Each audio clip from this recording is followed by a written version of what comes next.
Please be sure to like, comment, subscribe. Like, comment, subscribe. Let's get it.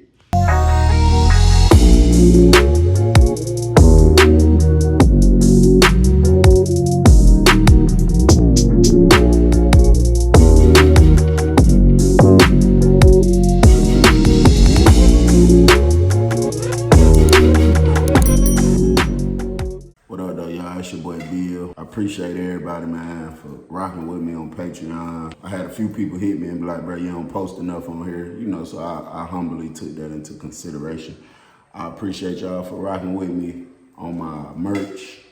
And just checking me out. Everybody keep asking me about that In the Head song. That's my brother's song. The link to that song is in his description. I'm gonna be sure to put it in the description. I wanna give a big shout out. And these people don't know nothing about this. I ain't talked to nobody. I ain't gave nobody no prep or nothing. But I was just thinking about a couple people on my channel. And there's a whole bunch of other people that get shout outs. But as of right now, I was just thinking about some people on my channel. I wanna give a big shout out to that boy Chill Will. He always come through. He always support the channel. He always donate to the channel. He be telling them get them likes up. I want to give all of my moderators a big shout out. Appreciate y'all. Y'all doing good jobs.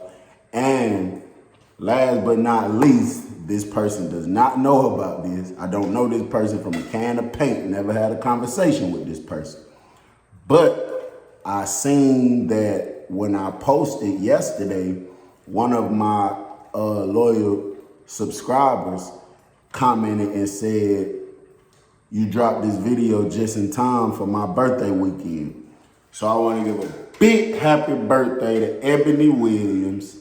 I hope you enjoy your birthday, sweetheart. I hope that, it's a blessed day. You enjoy the weekend, whatever. Big happy birthday shout out to Ebony Williams. And, I may make this a habit and just start doing that a little more to people. So, Chill Will, appreciate you, love you, bro. Ebony Williams, love you, sis. Hope you enjoy your birthday and have a good time. And I hope this shout out put a smile on your face. All right, so it's raining. I was sitting down here in the basement, and it was raining out here.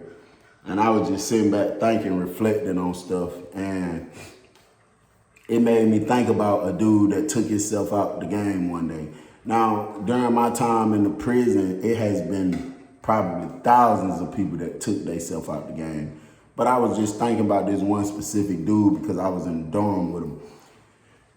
And I think a lot of people overlook certain stuff like mental health issues, or they be like, man, that dude crazy. You know what I'm saying? The case is like that. But bro, it's very, very important. You know what I'm saying? Mental health is very serious. You got people that really need help. You know what I'm saying? I think that we shouldn't just brush somebody off as, they just crazy or they such and such. I think we should, really consider now, some people do stuff for attention. Some people just say anything, make you think they about going crazy. But I don't know. It's hard to say though, but it's very serious, man.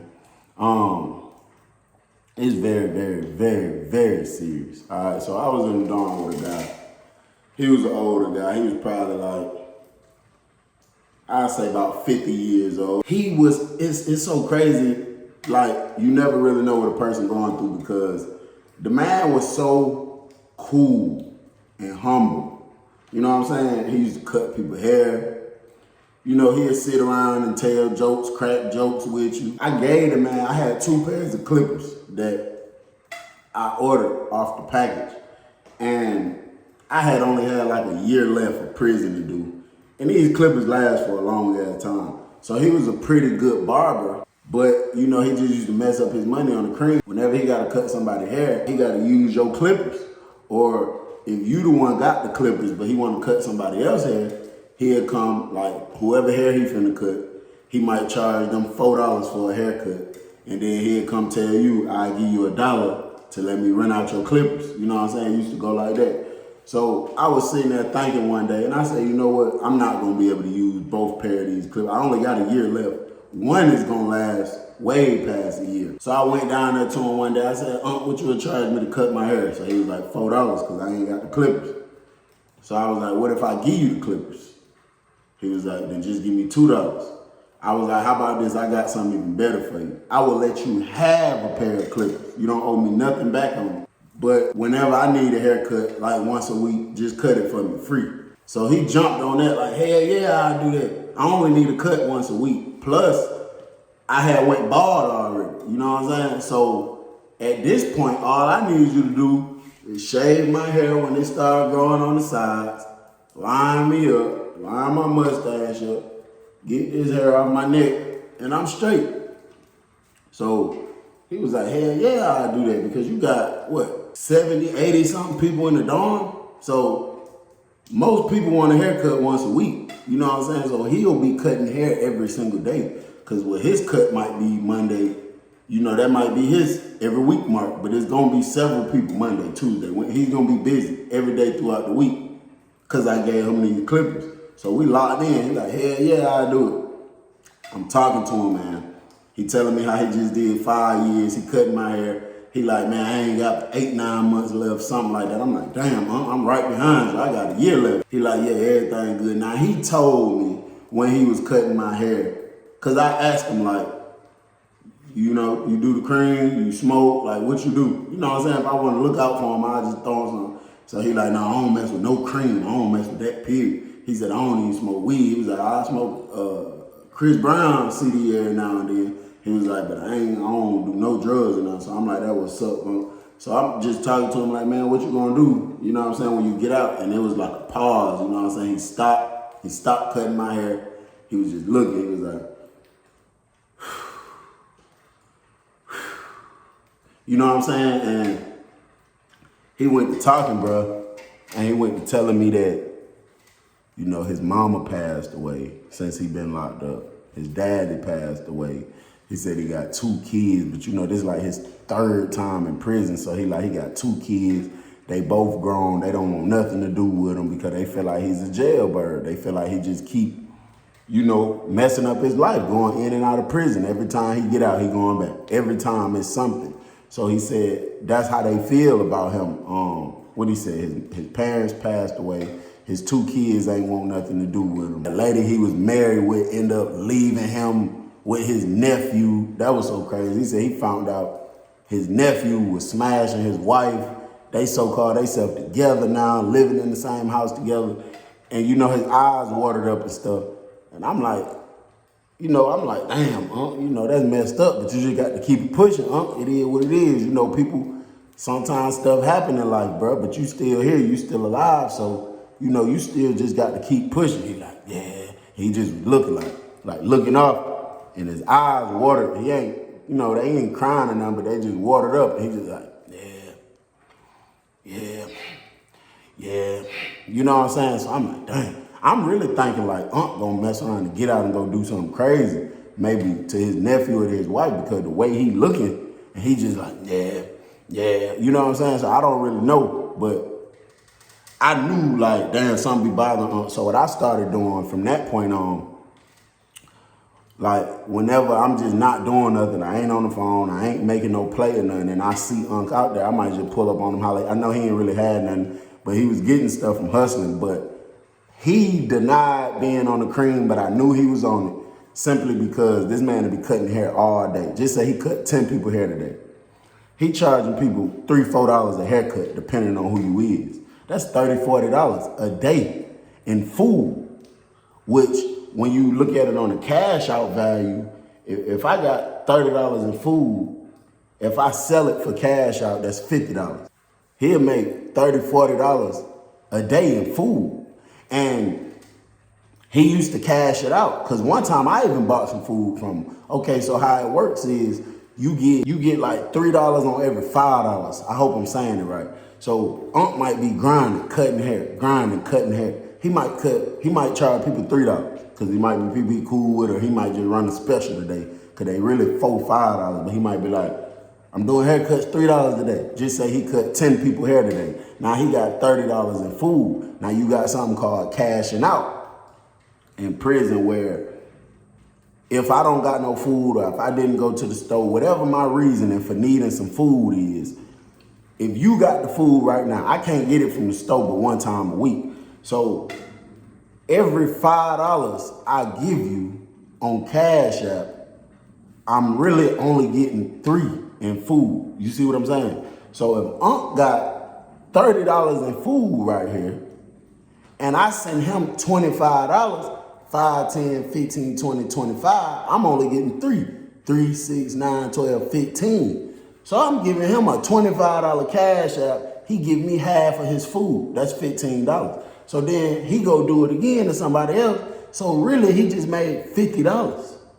You know what I'm saying? Unc really making like $40 or $50 on Cash App a day. Even though he charging the food, he flipping it on the Cash App. Like I said, I done bought food from him before. When, you know, I ate up all my food too quick, or my folks couldn't put the money on my books in the right amount of time and I had money on Cash App. Or sometimes I just bought it to support people hustle, man. When I used to see some people hustling and I know I had money just sitting on Cash App, I could have a box full of food. Sometimes I just, hey bro, let me get a cash out bag, $25, $50, just to support they hustle, man, just because they trying, you know what I'm saying? They're at least trying to do something. But I knew Unc on the cream because he would do that, working all day, all day. I see him selling food, and then he'd turn around and ask somebody later that night or the next morning for a bag of chips, talking about he hungry. Or he'd try to cut you like if he get real hungry, he might say something like, the haircut costs $4. But sometimes he'll run it for $3. He might say, hey man, I got a haircut right now, however you want it, for 2 suits, man, I'm hungry as hell. 2 suits, when I first came in, was only a value of like 39 cents a piece. That's not even nowhere near your haircut price. But before I left, the prices went up, they was like 50 cents. So he'd do that for like $1. You know what I'm saying? So, you know, a lot of people used to whisper about Unc and be like, damn, what the hell?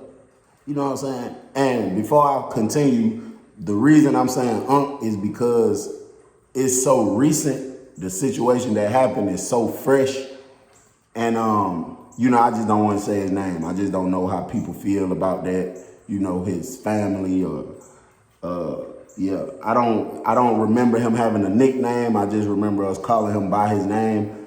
So I just don't want to say his name right now. Maybe sometime in the future, you feel me? But I'm going to just refer to him as Unc right now. And that's another thing in prison. A lot of older people, old school people, they call him Unc or old school, something like that. So it might be 1,000 Uncs running around the prison. So a lot of people used to whisper like, man, Uncle Jay, Unc on that cream, Unc going out bad. He making all this money and he's sitting here going out bad like that. He ain't got no food. He always asking somebody for something. Man, Unc this, Unc that, Unc this, Unc that. You know what I'm saying? And it was funny because he was a barber, bro. He used to keep everybody in the dorm fresh. I'm talking, I don't care if you had a bald head, if you had a temp fade, if you had the all even. I don't care if you wanted designs in your hair. He was fire. He used to keep everybody fresh. But his hair used to be, you know what I'm saying? Like I remember one time he was cutting he was like, I think he was shaving my head and he got in front of me. He told me to lift my neck up. He went to doing this. And when I looked up, Unc got a big old booger just in his nose. You know what I'm saying? He had his hair just rough. You could like white stuff in his hair from the pillowcase or whatever it came from. And it was just kind of crazy, like, dang, you the barber, you keep everybody fresh, but you don't even keep yours up. But that was another telltale sign that I knew, you know, Unc was dealing with the drugs and stuff. A lot of people was talking about him like, yeah, he a Jay, he a this, he a that. So I end up going to the hole. I go to another dorm. Now me and Unc in the same dorm now. He ended up going to the hole too. So when I seen him in the dorm, he was like, damn, Bill, they done moved you in here. So I'm like, yeah, man. I'm in here with my barber though, you know what I'm saying? I'm straight because even though it's just a bald head, you like, yeah, you can cut that. Man, maintaining the bald head is hard, bro. I'm dead serious, like if you got a regular, like when I had hair, if I just had a regular haircut, I might can go a week, sometimes 2 weeks without even getting a haircut before it just go to looking funny. You know, you might just need a line up, but before you can really tell a difference, I might can go a good week or whatever. With the bald head, man, 2 days, a day and a half, it's gonna start fuzzing and growing on the side. You know what I'm saying? So I'm like, yeah, I'm in here with my barber, my favorite barber. I'm good. So now Unc has became a little more careless with what it is that he do, which is the cream, and he was smoking strips. So now he was just out there. He kind of just didn't care. The first time I seen it, I went in somebody's room that sent me some money. I was going to take them some Chris Brown CDs For those of you who know what it means, for those of you who don't know, who ain't watched the other videos, it's just tobacco. It's some tobacco.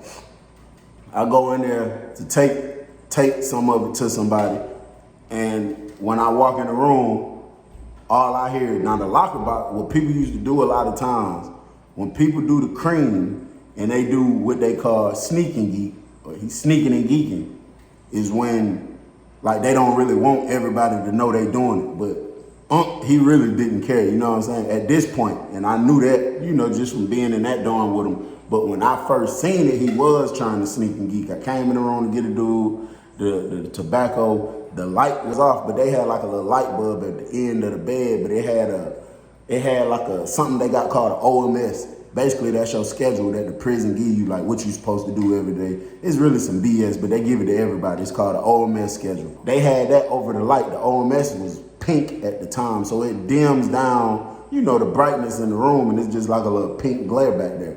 The locker box is 2 locker boxes. The locker box closest to the window was open all the way up. Now, what people do a lot, it was a table right there. It used to be a table. They eventually took it out, but it used to be a table right there in between the window and the last locker box. In that little space, it was a table. So what people would do a lot is pull the locker box open and sit at the table. So if somebody walk in the room, they can't see nobody unless they look all the way over there and look down, then they can see your legs.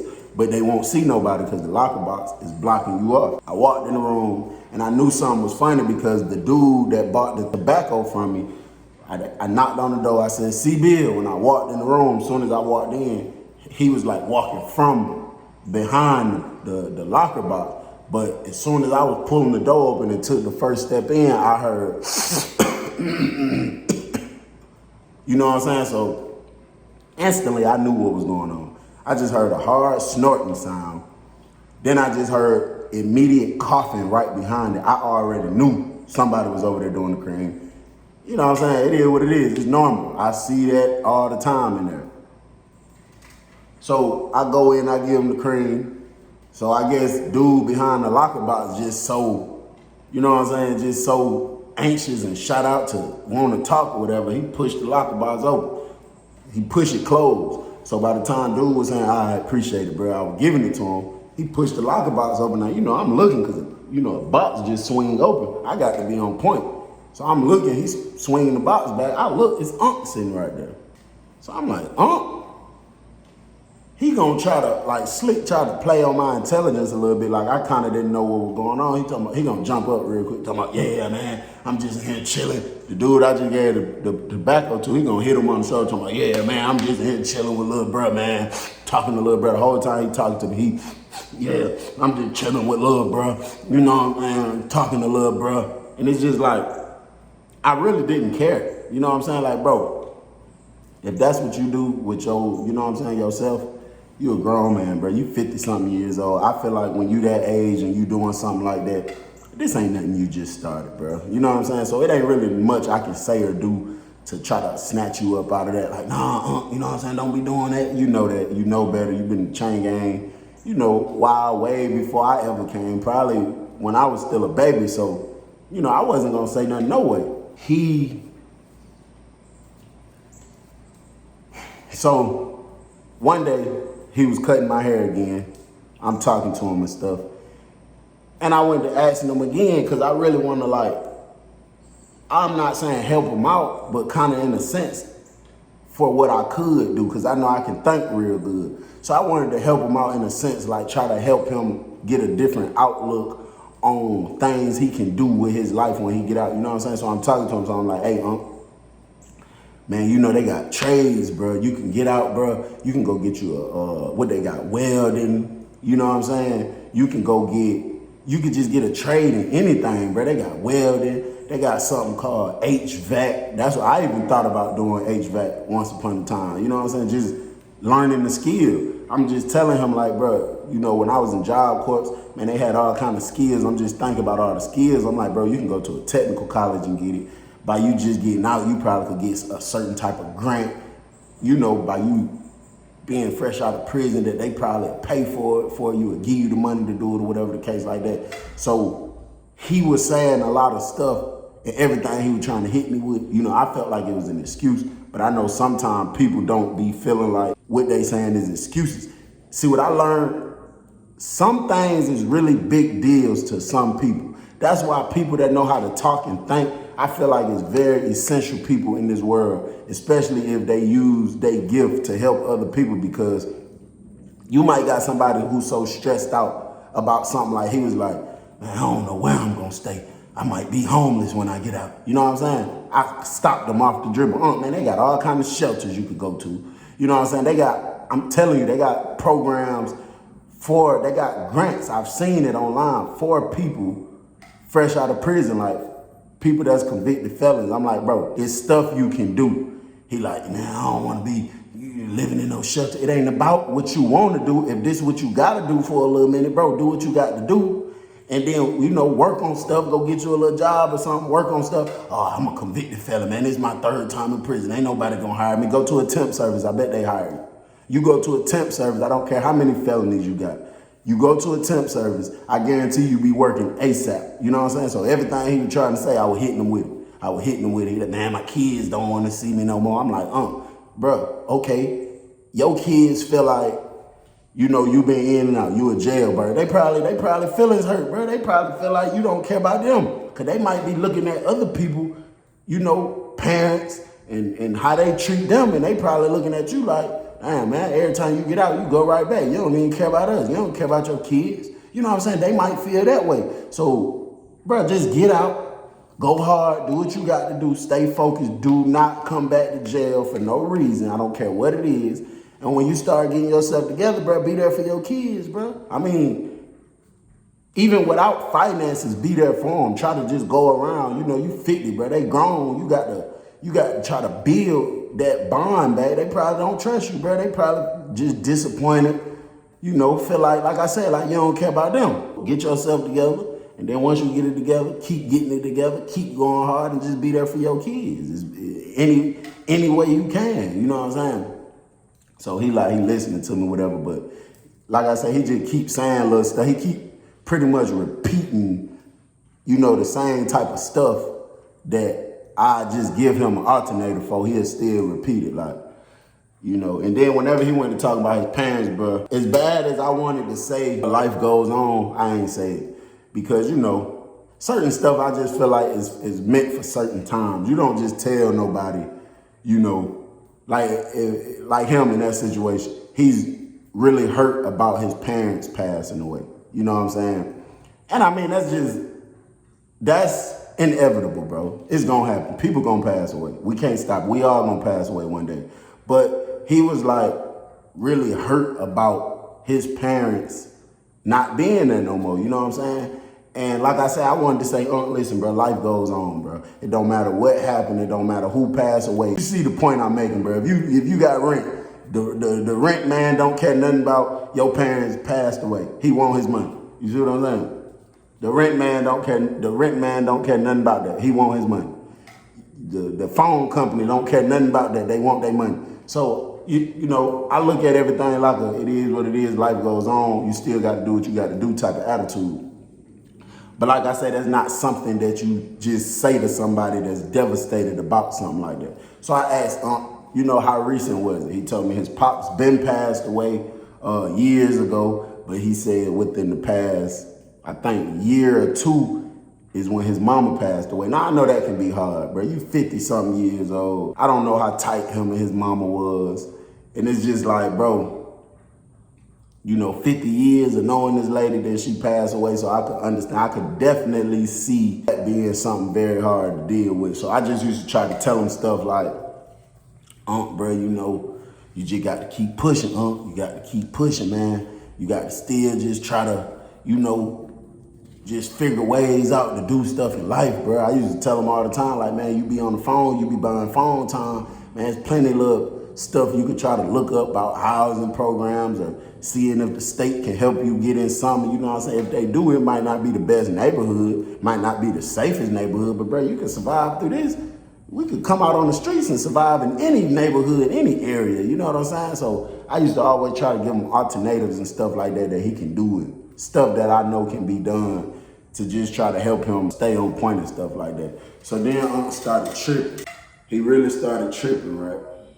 And I hated it. I hated it, bro, because I hate when I know somebody's story. You know what I'm saying? Especially if I feel like it's genuine. When I know what you got going on or what you going through or what you've been through, and then stuff start happening, and to the outside that don't know your story or that don't know nothing about you, it looks like to them you just a J in here tripping on that stuff or whatever the case is. You know what I'm saying? Like I say, everybody might look at stuff different, but I know a situation like that with your mama and you in your 50s, that can be hard, man. Especially a person that was close to their parent, that could be real hard. So Unc went to tripping, man. When I say he went to tripping, he really went to tripping. Like, knocked out sleep one morning. My roommate woke me up. He like, man, Unc out here tripping, but he laughing. He like, man, Unc out here tripping, bro. Unc out here tripping. So I get up, I grab the candy bar, the ratchet. I put it on me. I stick my head out the door. Unc down there. There's a bunch of young dudes down there laughing at him. Unc down there, you know what I'm saying? Just saying crazy stuff like he doing stand-up comedy or something, but he just saying crazy stuff. I could tell he's geeked out his mind. He don't got no socks or shoes on. Walking around on that nasty float down there. No socks, no shoes, no nothing. Just walking around, like walking in circles, talking, laughing, saying crazy stuff. These young dudes down here laughing at him. Then Unc done stood on top of the table talking about talking about Barack Obama, his daddy, and Barack Obama switched up on him for Michelle. He don't care about his kid. You know what I'm saying? He was saying all kind of crazy stuff. And you know what I'm saying? I called him. I'm like, Unc. So he gonna look up at me talking about some, yeah. And Barack said, when I talk to Barack, I say daddy. And then Barack said, yeah. You know what I'm saying? Just crazy stuff like that. But I'm like, man, come here, bro. You talking about some damn. You done made the damn thing come off my hat talking crazy. It was about time to take that off anyway. But nah, for real though, I call him up there to the room. I'm like, bro, what you got going on, bro? He's like, no, I'm just out here playing with the young boys. You know what I'm saying? He's just the whole time, he's like, I'm just out here playing, talking with the young boys, you know.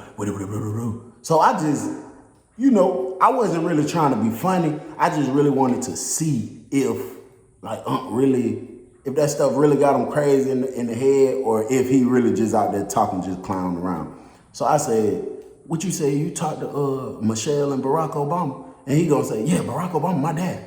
That's my dad for real, so I'm gonna tell you the story. You know what I'm saying? He went to talking, bro, and I'm looking at his eyes, and he's looking dead, like he's really looking dead serious while he's talking. You know what I'm saying? Like, there's no, I'm trying to make you laugh or nothing in it. You know what I'm saying? So it's like, damn, it kind of hurt me a little bit, bro, just to see him like that, especially after talking to him a few times and hearing what he said about his family and the reason he feel the way he feel. Because then it got me thinking like, damn, is Unc going out like this because he feel like this is his escape from, you know what I'm saying, from reality? He lost both his parents, his kids don't want to talk to him. He finna get out in 8-9 months, really ain't got nowhere to go, don't know what he gonna do. He already got a downward towards spirit, feeling like he ain't gonna get no job, and you know what I'm saying? So when he went to talking about the president, bro, I pretty much dismissed him out my room because number one, Obama wasn't even the president no more at this time. And number two, it's just, bro, I feel like it's not good when people be geeked out their mind. There's no point in trying to talk sense into them. You gotta wait till they come down, till they sober up. So I waited till later on that night, probably 20, 30 minutes before lockdown. I went down there to Unc room. He was laying in the bed. So I know he's sobered up, because you geeked up on that stuff, you're not just laying down. Unless you laying there, your feet moving real fast. You got to be doing something. They get real active when they get geeked up on that stuff. But he wasn't doing none of that. His eyes was actually closed. I thought he was asleep when I walked in the room. So I went in there. I'm like, He's like, oh, what's up? What's up, Bill? What's up, Bill? I'm like, you all right? He's like, hell yeah, just tired. So I knew he had done came down. Then he asked me if I had a pack of noodles upstairs I could give him. I told him, yeah, I got you. I was going to give it to him, but I wanted to holler at him first. So I'm like, bro, what you had going on earlier, bro? So he started smiling. I'm like, no, I'm dead serious, bro. You out here talking about Barack Obama, your daddy. Like, bro, what do you got going on? You know what I'm saying? He was just like, man, I was tripping, man. I was tripping for a minute. I ain't really know I was saying Barack Obama. I thought I was saying somebody else. And, you know, when everybody bust out laughing, it just made me felt like I was really saying the right stuff. I was like, you were geeked up, bro? At first he said no, then he looked back at me, he was like, yeah, nephew, I ain't gonna lie to you, man. So I just asked him, I'm like, bro, why do you do that drug, bro? Like, you know what it do to people. You have been in, you know, prison enough times to know how that can harm a person and the effects it have on you. Bro, why do you do it, bro? And he told me, went to telling his story again. I said, okay, listen, do you want to be a part of the problem or be a part of the solution? So he like, what you mean, B? I say, listen, do you want to live your life in sorrow and downhill and poverty and whatever the case is, or do you want to get it together and, you know, be better? He said, yeah, you know I wanted to get it together. I said, well, you become a part of the problem to me, bro. If you know you got all this going on, you stressed out, this stuff broke your heart, this stuff hurt you so bad, how is you in here doing something that's hurting you even more? This is really hurting your mind. Methamphetamines, bro, I have seen so many situations where people doing methamphetamines done lost their mind. It's like, I feel like after a person do so much of it, it completely fries their brain. The reason I say that, because I've seen people do it for long periods of time, and then they stop, they clean, but they about crazy as hell, you know what I'm saying? So that's why I say, I'm telling him like, bro, you know what this stuff do, bro. This stuff got you out here hallucinating, talking about some damn Barack Obama is your daddy, and you don't like Michelle Obama because Barack Obama take her side over yours. Like, bro, are you serious, bro? You know what I'm saying? You're hurting yourself more. You will make people, the stuff you saying, a person ain't gonna give me a job. They don't wanna be around me. I'm like, bro, think about your kids. You get out of here. You own this stuff. So if you own it right now and you get out of 8 months, you're gonna still be on it out there. Probably even worse, because you're gonna have more access to it, and it's gonna be cheaper, and there's gonna be all kind of other stuff out there that's not in here. So I'm like, bro, you get out there around your kids on that. Just say your kids say, what if your kids felt like, you know what, daddy got out, we're gonna go give him another try, man. Let's go check on daddy, see how he doing, and you know, we're gonna try to help him out, see if daddy wants some help. And then they pull up on you and you out there talking about some, yeah, Barack Obama, my daddy, and then Michelle Obama. Bro, them kids will never want to deal with you, bro. You know what I'm saying? You making the situation worse. Now, if they feel like that and they pull up on you and you done got yourself together, even if you ain't got all your basics together that you need, you not geeked out your mind, you not doing or saying nothing crazy that'll have you going back to jail. I'm like, bro, that might can help you out, bro. You know what I'm saying? You just got to you got to just tighten up, bro. So he like, yeah, man, you right. He talking to me and stuff. He like, yeah, nephew, you right, man, you right. When I sit back and think about it, you right. You know what I'm saying? Now, this is his first time ever doing that. Like, yeah, you right. You know what I'm saying? So I'm like, okay, cool. Now I'm thinking like, okay, I might be getting through the Now it get me like, I get excited a little bit, you know what I'm saying? Because I'm like, ooh, okay. Like, bro, I love when I can talk to a person, bro, and my logic or the way that I can explain it or break it down, it gives a person another outlook, and then they be like, damn, Bill, you know what? That makes sense, bro. Now, it's a lot of stuff I don't know pertaining to, you know, certain things in the free world because I ain't been out here, but just far as what I was just talking about, just things about life, you know what I'm saying, or whatever the case, and I know that what I said helped the person out, it gives me I just love the feeling, you know what I'm saying? I feel like I really did the justice. After all that, seemed like he was straight for the next, I say like the next 2 or 3 days after all that, seemed like he was straight. One morning, I was up, we was getting ready for inspection. You know, you got dudes out there cleaning up. You got some dudes, they got this little smell good. They got spray. They done made it out of chemicals. Then you got some dudes, you know, whenever like the Muslims used to get this oil in, and then people can buy it from them. And, you know, they'll mix it in with sprays and make it into a spray. So a lot of time before the inspection team come in, people will go around the dorm spraying it just so it kind of smell good in the dorm. You got dudes cleaning up, wiping the walls down, all that type of stuff. Now, was one of them dudes who was cleaning up, but I ain't gonna lie to you. He came to me and other people in the dorm that had something going on and be like, hey man, I'm gonna clean this whole dorm up for inspection time. man, y'all just throw me a little something, you know what I'm saying? So what I would do, I would never give him what I know had him tripping, you know what I'm saying? I either give him Chris Brown CD, Al Green CD. Like I say, for those of you who don't know, the Chris Brown mean tobacco, the Al Green mean weed. So I just throw him something like that. And we probably had like 2 or 3 people in the dorm like that. They didn't have much going on, you know what I'm saying? And they'd come asking us for, hey bro, I'll clean up the dorm, or I'll watch the window for the police. Man, just throw me a little something, you know what I'm saying? So we always do it. Like I said, I'm supporting people anyway, man. If you trying to do something, you ain't around here trying to steal or do no crazy stuff, I support you, bro. So Unc and some dude got into it. They got into a real big argument while Unc was cleaning up. So, you know, I kind of done took a little liking to Unc. So I go down there, I'm like, you know, what's up, bro, y'all straight? So dude, like, yeah, man, he playing, he bad business. He bad business. He keep calling Unc bad business. So Unc just saying crazy stuff. I'm like, oh, nah, I told you, I'm gonna get with you. You can't get mad at me. You know what I'm saying? But I felt like it was crazy because the dude talking about something got to do with your business and you're not addressing it like you should when you run the business, even though y'all probably looking at it like, oh, that ain't no damn business. He just cutting hair, bro. That's a business. The man was running a barber shop in the prison. That is a business. I talked to dude, you know, when I pull him to the side by myself, and he like, man, I paid Unc for a haircut 2 days ago. He said, man, I ain't the only one. That man playing, bro. He ain't cutting none of our hair. He keep giving us excuses, talking about, oh, this part on the clipper broke. Oh, he got to do this. He got to fix this part on the clipper. Oh, he got to do this on the clippers. You know what I'm saying? So I'm like, damn, it's more y'all that pay Unc. So he like, yeah. So he gathered up like 2 or 3 other people, bro. And I asked all of them, and they all said the same thing. They're like, yeah, man, Unc playing, bro. We been gave him $3, $4 2, 3 days ago. That man ain't cut nobody hair. He keep telling us he sent the clippers to be bearded because, oh, they got to work on it. The cord broke up. It's just an excuse every time, and they were mad. So I'm like, so how much money? So, you know, it's like 3, 4 people. So they're like, oh, I gave him 4, I gave him 3, I gave him 2, I gave him 3. So I told them, I'm like, you know what? I'm going to just give y'all $3, $4 back, and I'm going to get it figured out and see what's the issue with the clippers.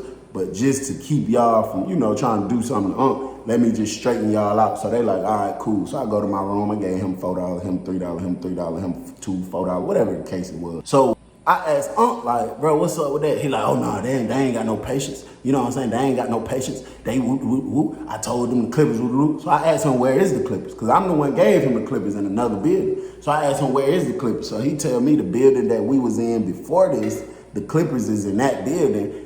Something about the wire broke. He had to send it out to a dude to get them fixed. So I'm like, all right, so when you gonna get them back? Because I told him, I'm like, bro, I straightened that for them. I'm like, you don't owe me nothing, bro, but just tighten up, man. You ain't got long to go home, bro. I want to see you succeed, bro. So he like, yeah, I'm gonna straighten you out anyway. So when Unc leave out my room, I'm so-called myself calling, trying to check on it for Unc. I call over there to the dorm. One of my guys was over there. The person that he told me he gave the clippers to, I'm like, hey, you know, such and such, they be working on little electronics and stuff. So he like, yeah. I'm like, hey, let me holler at him real quick. Dude get on the phone. I'm like, hey, did you ever finish them clippers for Unc? So he like, did I ever finish them? What you mean? I said, didn't he send you some clippers over there? And he said, yeah. I said, so did you finish working on them? Because I'm trying to get them because he got business to handle over here. So he like, who is this? I'm like, this C Bill. So he was like, oh, what's up, Bill? He said, man, I'm going to keep it real with you. It was a white boy. He like, I'm going to keep it real with you. I don't know what type of games Unc playing with you, but I gave him a 25 of cream the other day for these clippers. He sold them to me. I'm like, what? No, I'm saying, so I was mad at hell, bro. I ain't even say nothing to Unc. I was mad. And I regretted not saying nothing to Unc. The day went by. Everything was smooth. I'm laying in the bed. My roommate came and told me, because I used to have at this particular time, I had high traffic trying to come to my room. It used to irritate me sometimes because people wasn't really talking about nothing sometimes. So my roommate came. He said, hey, Bill, Unc at the door. Unc trying to holler at you. I said, man, tell him I'm asleep. Cause I just didn't want to respond and be mad or say something crazy to him, but I really do regret not talking to him. He came back like 20 minutes later. He said, hey man, Unc said he really need to holler at you. I'm like, bro, I'm asleep. So he was like, all right. My roommate left back out. I guess he told him I'm asleep again. The next morning, we got up. Totally, like he was just, didn't give a damn now. He was just all the way out. I come out the door, he walked straight up on me, walking fast. He like, nephew, man, F with me real quick. F with me, man, look out for me. Look out for me, look out for me real quick, man, look out for me. You know what I'm saying? He like, man, I just need something, I just need something. I'm like, man, I'm not about to, you know what I'm saying? The man flipped the script, went to arguing with me, bro. He done raised his voice, all that type stuff. And even said something crazy and, you know, kind of walked off. I see him go down there to the end to another dude that I spoke of named Big Head, dude that was taking it. He talking to him, Big Head, cuss him out real bad, out my face. So now he going around to different people and everybody chumping him off, bro. Everybody chumping him off. Like, man, watch out, man, you a J, you know, talking to him like that and stuff. I go back in my room and I'm just sitting back thinking like, damn. The reason I say I regretted not talking to him the night before, because it's like, damn, you know, he clearly done got geeked up and he just acting crazy. I feel like he done got himself into something. I don't know. But it's like, damn, I really should have hollered at him last night and maybe I could have talked a little sense into him and then he would have chilled out. He wouldn't even been tripping like that this morning. I don't know, bro. But all I know is I regretted doing that too, like chumping them up, like get out my face. But you know, stuff happens in life. And you know, if a person do something to a certain point where you feel like you don't want to deal with them no more, you want to cut them off, and then something end up happening to them, bro, we shouldn't sit around feeling bad. Like, damn, I should have. Because at the end of the day, it is what it is. It's life.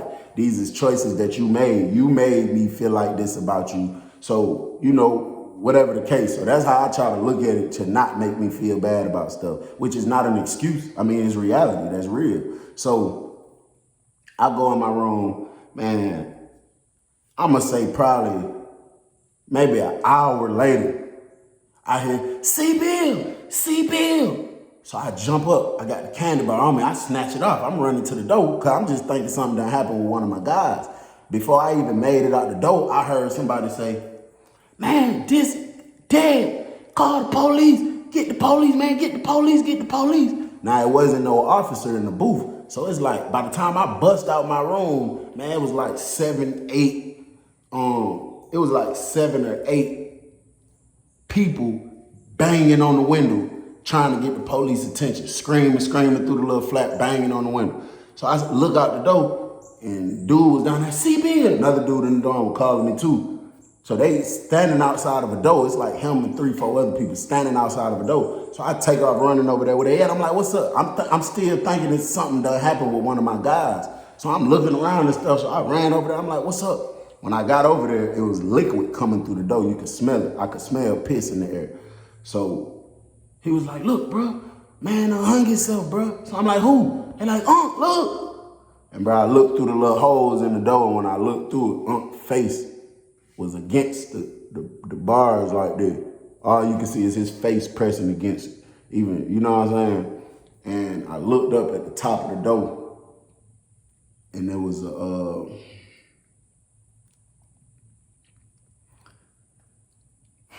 they got holes in the top of the door like that big, all through the door. It was like a sheet tied through the top of the door. And yeah, he hung himself like that. Guess when he passed, he pissed on himself. I don't know. So one of the ratchets, the one I had on me, it was just like a poker. But I had another one that was long and the end was sharp, like a real, you know, butcher's thing. So I took off running to my room. These dudes out here beating on the door, screaming for the police. I took off running to my room. I grabbed the ratchet, the long one. I came running back down there and I was jumping up, swinging at the sheet like that. Probably after like 2 or 3 swings, it cut, like it snapped. And when it snapped, bro, you could hear his body smack against the concrete. And we just went to scream through the door, hitting the door and stuff like that. I'm thinking maybe that, you know, helped him out. You know, the police came in there, the girl came up to the door. She like, what? He like, man, dude, just himself, himself. So, you know, she called the code, police came in there, made everybody lock down, took Unc out on the stretcher. But man, that just goes to show, bro, you know, you just never know, bro, how something, that's why, like, if I'm talking to somebody and they tell me like, yeah, and this just got me so stressed out, or I'm this and that. I'm never the type of person. I'm like, man, you tripping. That's petty. That ain't nothing. You don't be thinking all the other stuff it is in the world, bro. You never know how somebody feel about something. The whole time Unc was, you know, the few times he did talk to me about his family situation, it was deep. But bro, I never fathomed it to be to the point he'd take his own life about it. You know what I'm saying? So you just never know what somebody going through, man. We need to really be there. I mean, if you got anybody you care about or you rock with or you doing any type of mentoring and people going through stuff and they talking to you about stuff, bro, just be there. Just try to be encouraged and just try the best of your ability. I mean, if they go hurt themselves, it ain't nothing you can do about that. But to the best of your ability, man, just try to be there, try to be understanding. And, you know, just know that mental health is real, bro. It's really real. I'm about to end it with that. It's your boy Bill. We make money, not excuses. We're going to make better decisions. We're going to stay out these streets and stay out these jails and stay out these prisons, especially for the youth, because you could make one little petty mistake and end up in there for the rest of your life, bro. You know what I'm saying? Don't nobody want to be in there. Like, it's a lot of people go out like, just get so depressed and they take their own life, bro. You don't never want to be in a position where you feel like that about life. And just, to be honest, bro, I think the drugs was talking to him. I believe it drove him crazy, telling him stuff in his mind. People be on that meth, they see stuff, they hear stuff. I believe it might have talked him into doing that. You know what I'm saying? Don't nobody want to go through that, bro. Y'all young brothers, young sisters, man. You know what I'm saying? Just stay away from that type of stuff, man. I'm about to end this. I'm about to get out of here, man. It's your boy Bill. That's love.